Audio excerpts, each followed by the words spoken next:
Hello বন্ধুরা, অনেক খুঁজে টুজে পছন্দ মতো একটা গিফট পাওয়া গেল। আর স্বাধীনতা দিবস উপলক্ষে দোকানটা দেখো কেমন সেজে উঠেছে পতাকার রঙে। তো এত সুন্দর একটা গিফট নিয়ে আরুষ বেরিয়ে আসছে দেখো। তারপর আমরা কোথায় যাচ্ছি, কি বৃত্তান্ত, সব আমি আজকে আমার মিনি ব্লগে জানাবো।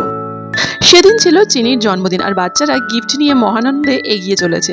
আর আমি নিয়ে গেলাম জেঠুকে। হ্যাঁ, এই জেঠুর হাত ধরে ছোটবেলায় আমি যেতাম। আজকে জেঠুর হাত ধরে নিয়ে আসতে পেরে মনটা খুব ভালো হয়ে গেল। বাচ্চারা টুপি পরে অপেক্ষায় রয়েছে কখন কেক কাটা হবে। এদিকে চিনির আশীর্বাদ চলছে। হ্যাঁ, চিনির দিদুন ওকে দেখো কি সুন্দরভাবে আশীর্বাদ করছে।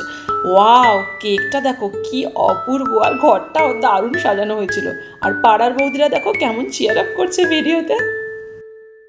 এদিকে অবোধ শিশু চিনি, সে তো ভালো মন্দ কিছুই বুঝতে পারছে না বেচারা। এত লোকজনের ভিড় দেখে আর কেক কাটা দেখে কান্নাকাটি শুরু করে দিয়েছিল। এই জন্যই আমি কিন্তু আরুষের অন্নপ্রাশন করিনি, জানো তো, একবারে করেছিলাম 5 বছরের জন্মদিন। তো এখানে খাওয়া দাওয়ার পর্ব চলছে, কিন্তু আমার বাচ্চার দাঁতে খুব প্রবলেম বলে সে ভালো মন্দ খেতেই পারলো না। কিন্তু রিটার্ন গিফট পেয়ে খুব খুশি হয়ে গেল আরুষ। তারপরে চলে দেখাই রিটার্ন গিফটে কি আছে।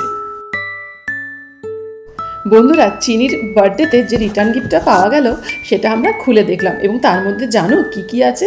তার মধ্যে রয়েছে একটা ড্রয়িং বুক, ডমসের colour pencil, pencil and eraser. তো বাচ্চারা সেই সব পেয়ে খুব খুশি।